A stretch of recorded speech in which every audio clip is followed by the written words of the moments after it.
دم باش تماشاوان هجا مجارا ما ایرو مجارا هری گرنگ لکردستان سوریه او خو پیشاندان انجمن اجتماعی کردی لسوریه انا کسی ندیجی کریارین پیدی هر وها پیدی جی دخوازه به همو هولین خو وان خو پیشاندان راستینا لهین او خو پیشاندان جی بردوامی جبو گنگش کرنا سر مجارا خو پیشاندانا من باندریا برز بشیر عبدالقادر اندامی کمیته نوندی یا پارتیا دموکراتا کرد لسوریه الپارتی برز تبخیراتی خير خذي والله ان شاء الله. هروات اندامي انا كسي جي اندامي انجمني جي بلي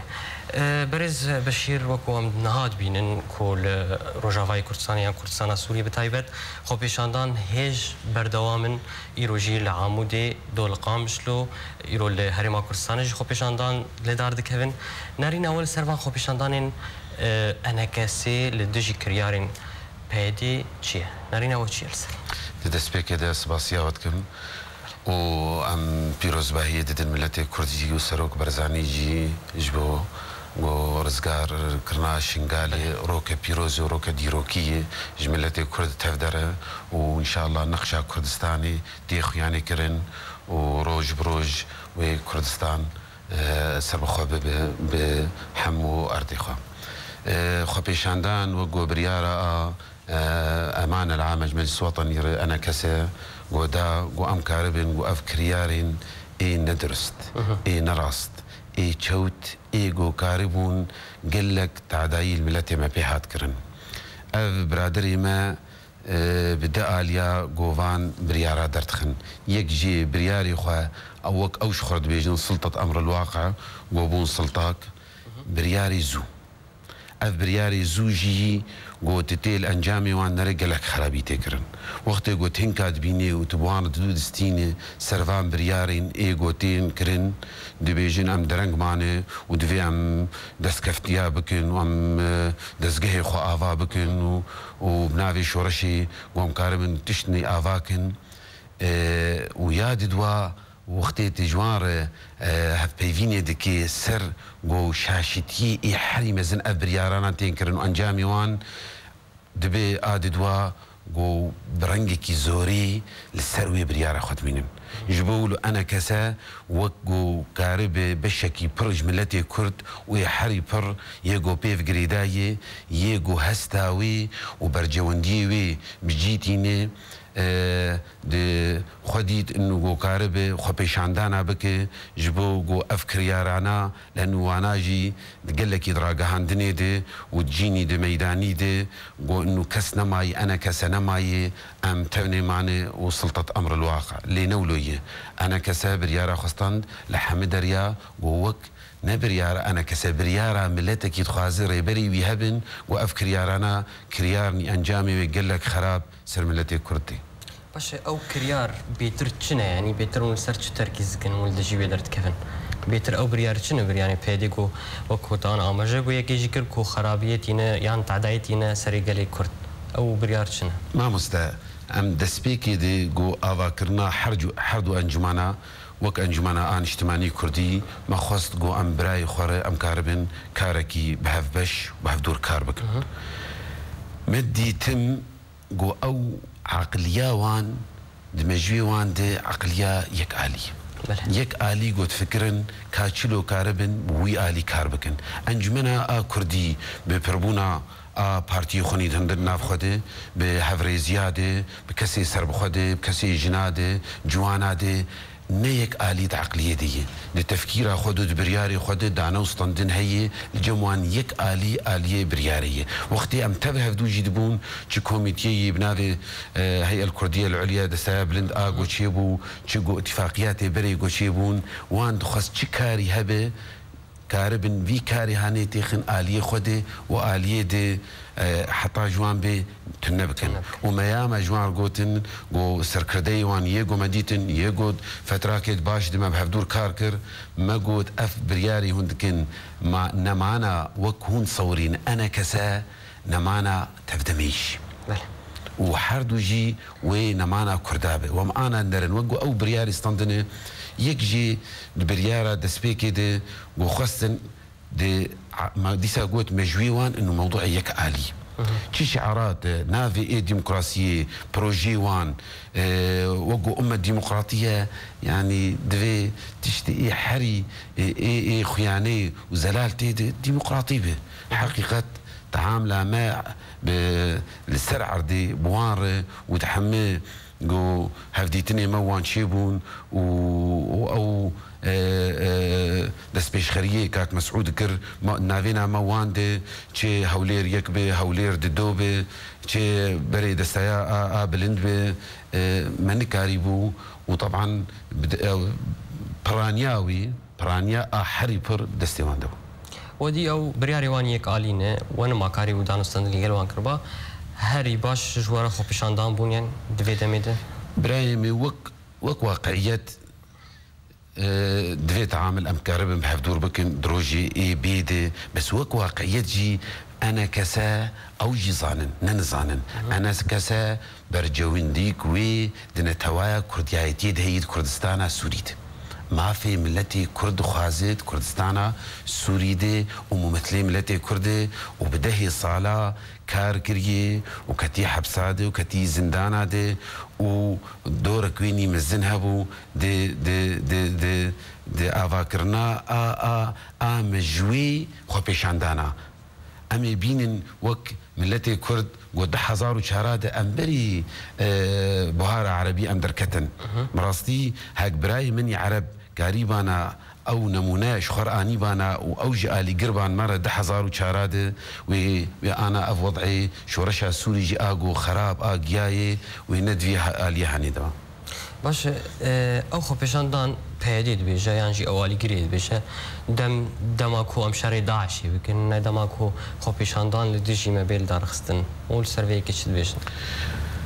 ما مستأمجي دبيجن هاج بأولوياتها به أنا وقو أمنرن سر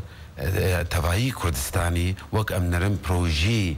اي ناف دولتي يقول رجلات نافين تكرن جمخ يعني نقشة زمن أزنابي جم كيم دريج نقشة كردستانك سربخواتي أفكرن يجبولوا يعني هلبت حركات كردي لحرشار برشي كردستاني جو كاربي كاربك دوي آستايا وخص جوجير كاربكن ورئيسدار مسعود برزاني سروك انه كونغريكي نتوي شي ببي وجبو برجوندي اي يكمين جملتي كرد الحرجه برجا ام جي الجمع دوي ام الهفدو بكن وما ترسين سر ما هي وما ترسين سر كردا هي جو لكردستانا اسوري بس وك وان خست انه والله انا اي سركنه وابنائي سركنه ام دبيجن موضوعي ام كاربن داعش وام كاربن ملتي خوا باماني بهيلن كنجي ام كاربن ام بهفدوره كاربن كاركي بكن ولا هفدو قهدار بكن افخو بيشاندان وي غوفاشان يان زختيل بيدي بك تدويش والله نرينا مدي يكجي ام كاربن جو ام دراغهان دني دي وجملتي خردرخن ام خديوانن وام دي جيفان كريارانه وام بردوام فان خو بيشاندانا امي بكن جو حتى او جيش خور بفكرن بكاربن بريار نابستينن في ديل ملتي ما بك هفالي ويانجي او قالك هفالي وينام انا كسيد يانجي جمهوري وقالك جوان دبيشن افقاف درنج راستي افيك راست والله درنج بوني نرينا عمل جي اف درنج بو ماجي او درفد هشتن مطرسيا مني سركا دسبيكي دوما قوت اختي خلافاتي ما تشيدبون ناكوكيد ناف ما تشيبون ماجي براكوجي ام قال لك طرسيان ام عقليه انه ام حفالي خوا افا بكن سر خرابونا حردو اليا ما نتخص ام بكن لمخابن اليه النبي في آلية هاني بزلالي وباش تشغلي باش انها خورتين قرطن نشرقي براكوجي قالوا والله ما بيجي شري براكوجي دحمي براكوجي دنياي تفدده الصورين افدا سبيكي اي بفان كريارانا خدينك ممكن بيجنوي آلي بس بهورناكن ملتي كردي تجربة وهي وك سياستها انا كسا وك سياستها ريبازا وقرتيه ام ناهل نقول بيجي شري براكوجي تو بردوامي افان خو پیشاندانا چاود بین بردوامي باشه یا نه صدمچی برايي من بلا ام تفدل سربسه كنن يعني كوش بريال جملتي ما تشيبو بقالك عليا واختيروكي رجامة خست جو ملتي ما بنابر نبي ودرنك هذا وام جبرميلا ما ترسيل سروان داتانين ما كنترول ذكر هريما كردي شبو ملتي ما درنا كذا وقتي جو ام بين وام كريارنا بستينن وام سروي بردوان بكن وملتي كرد لكردستان سوري نمينه وام يفالا بكن جاركي بعسكريانا شار وجاركي بفان بروجرامي اي جو داخستن جبو ديبستانا واي بلا هك سلطة أمر الواقع بلا شخور ببرسي شما كردرت كذن شما كرد فناقرن شما بنابري مني إلفان كامبا فناقرن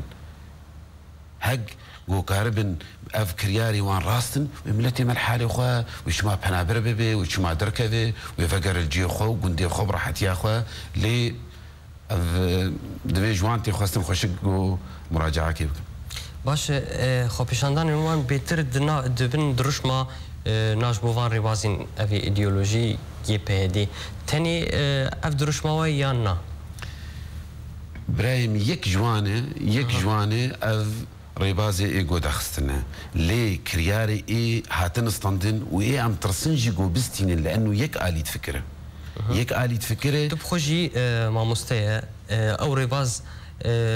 انجامي ويتشند باشا روجي السرفان صار انجامي نارينا مدوي كلكي خرابه يكجي وقو أبيستو حفصال أزمان مستمع سيت شتين خستين جوان ريبازاره يكجي بري جو مرو ريبازة كدينه حقيقة خديه في ريبازي هبن وقت جهتك سياسي وقت جهتك سياسيين أف ريباز أف كانتون أف تشيك مبجي آني أف كانتون اجتماعية كردا بجيتي ومقبولة جي لسر صعيدي اي هرمي سر صعيدي نتوي سر صعيدي مؤسسات ودزقهني دولينه جو كاربن في ريبازي تمام كن يك اد دوا جو كاري جير هاتن كرن سي كارني نباشن يك جي كارك ريبازك آلي كداني ياد دوا ماموستي پرورده ببن وآمده ببن قال لك تعبوا جيردفي قوم كهربن وما مستعفا بكن بهيفكي ودهيفا مع مستنعين افاكرن لانه مع مستن نزم عند علمينه مع مستن مناكي قو برورده بفن واوزارو كانالي بنرن وكهرب فان فين بك بريزا من عبركي بستين جاركت التفت قرن لسرفي مجاري بري تماشوان هجان بركة كرد جاركت الوقت قرن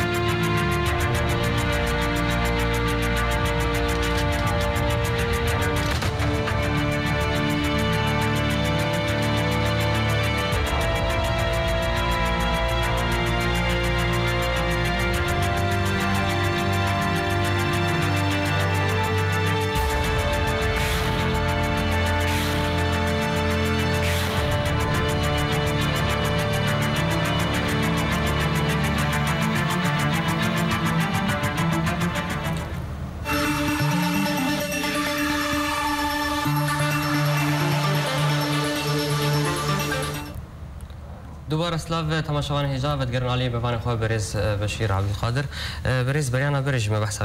ويكيت كرم بردوام بكن دخل بالكل جنت هون قلت تمام يجي موجود اولي سر اعترافها جو واف ريباس اف حريم يسر افابو بعالم فكرن كاي زارو كيوان بردوام بردوام نبي ويأف ريباز بميني نميني تزاروكي كي دصال أنا بعلميني زماني كردي ودوق جيكي دي وخراب ببي ويأف زاروك هربي تمام بكم يا دوا أف ريباز شوية داني ناوي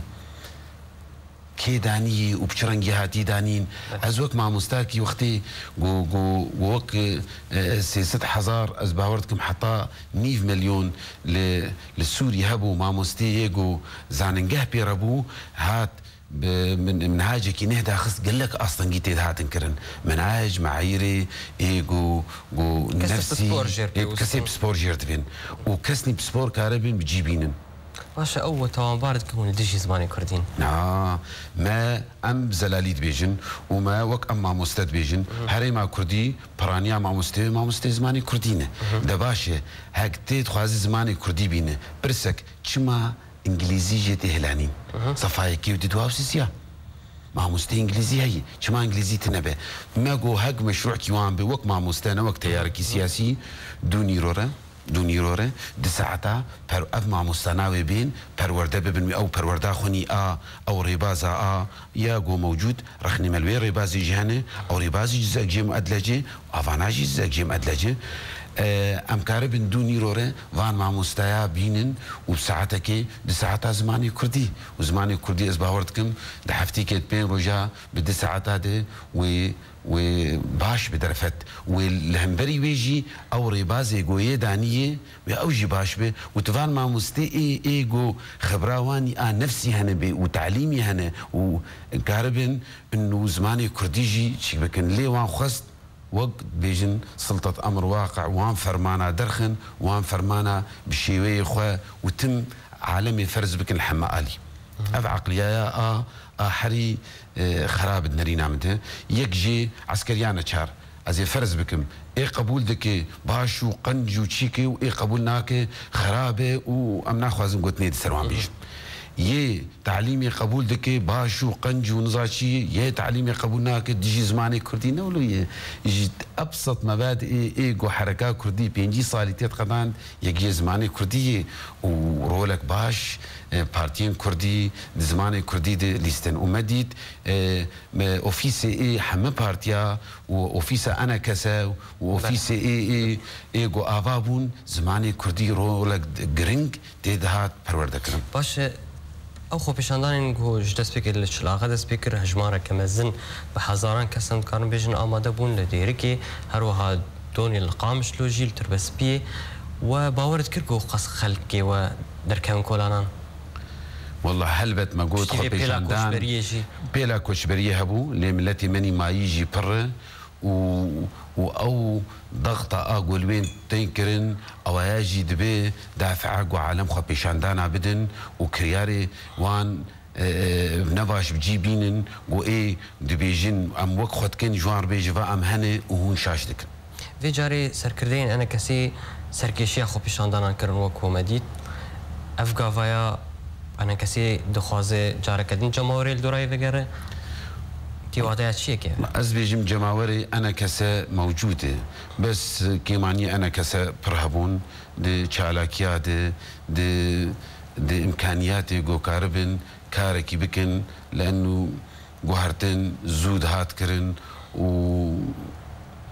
تشني جرانجي هاتن كرن راستي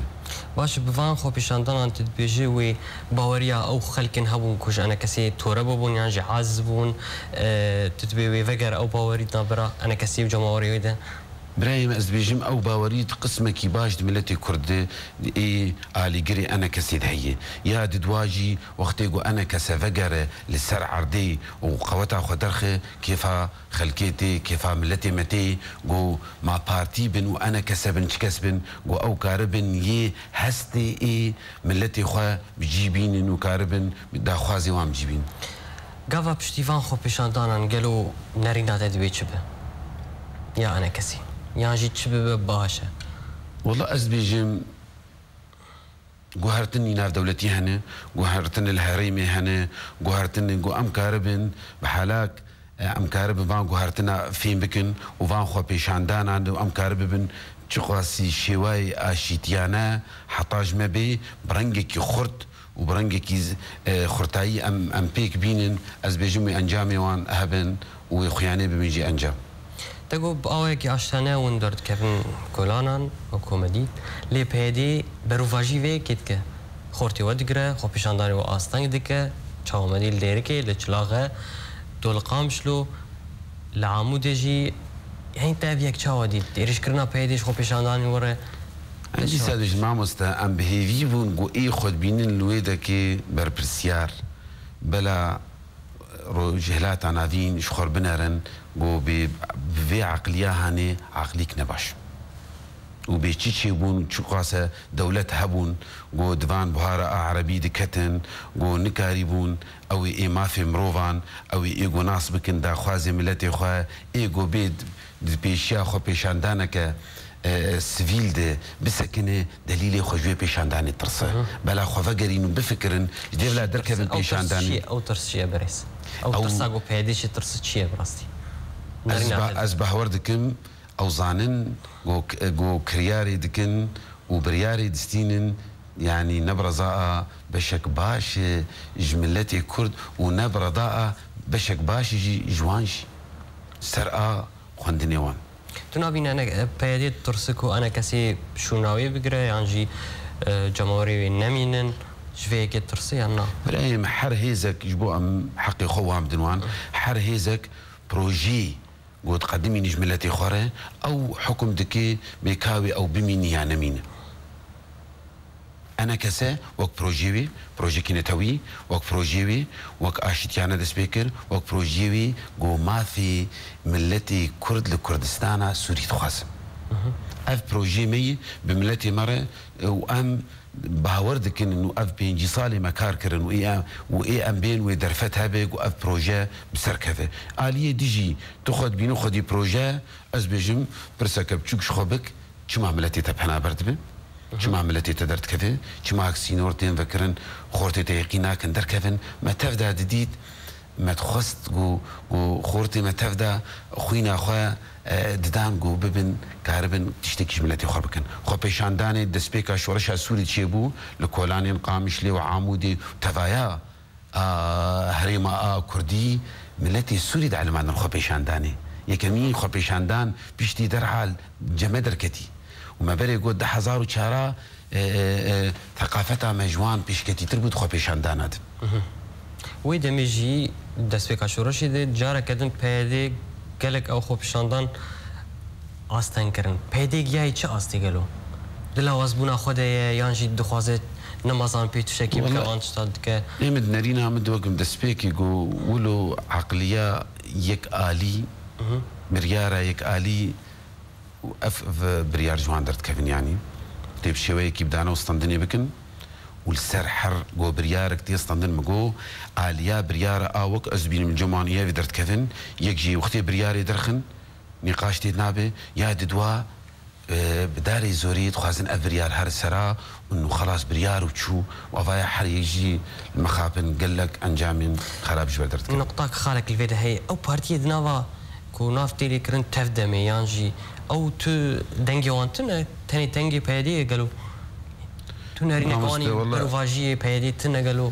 افانا نابي بيتشاوا كو اف خوبيشاندان تيل دار خستن تينا اصلا كرن افانا تيسر اوانا براستيان بيجين بيبچ محوري فكري داينم وچي كارن بكن افانا سروان بارتيامينه امنا خوازن قال وان بكن يعني او جي بفينرين اخو بار هالدقرن مادام قنه راجيني مادام قول جموان دوه كروانا كي او هردو شهيدين كل شنغالا رزقار كري شهيد كتبون كردي كردستان سوريا بون پشمرگه روجاوای کردستان بون درباس بون لتربسبي هاتن او كروان هات راوستاندن بماوي ياندي دمك ساعتكي هاتو راوستن افكريار تشاهد بين ابراهيم تشتي حري بيروز ناب ملتي كردي ويجو كردا تفدا جير بيروز باهيدا تاني او شهادتا جو كرد للشهيد بكتا وكردستان سوري ما جروجا عولدو شكفنده ما شهداء اخوة لشورشا ايلولي دي كردستان عراقي دي چل باشور چل باكور ما شهداء بردانين وما تفدا جي تف خلافات ما نرين يمني نوك هفدو سياسي مع رزداري